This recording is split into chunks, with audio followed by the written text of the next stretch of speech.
Gubernur Aceh Nova Iriansyah diwakili oleh Sekretaris Daerah Aceh Taqwallah menyerahkan surat keputusan Gubernur Aceh tentang pengangkatan calon pegawai negeri sipil pemerintah Aceh formasi tahun 2019 di Aula Serbaguna Setda Aceh, Jumat 29 Januari 2021.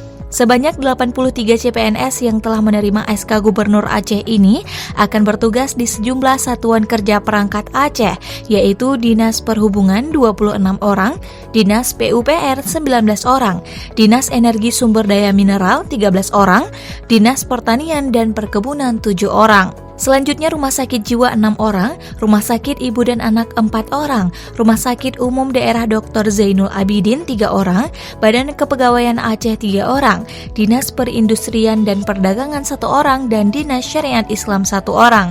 Kegiatan tersebut turut dihadiri sejumlah Kepala SKPA, diantaranya Kepala Dinas Perhubungan Aceh, Kepala Dinas Kesehatan, Direktur RSUD ZA, dan Kepala Biro Humas dan Protokol Setda Aceh. Selain itu, perwakilan BKN Regional Aceh juga turut hadir dalam kegiatan ini. Prosesi penyerahan SK CPNS berlangsung dengan menerapkan protokol kesehatan yang ketat, seperti memakai masker, menjaga jarak, hand sanitizer juga disediakan di lokasi acara.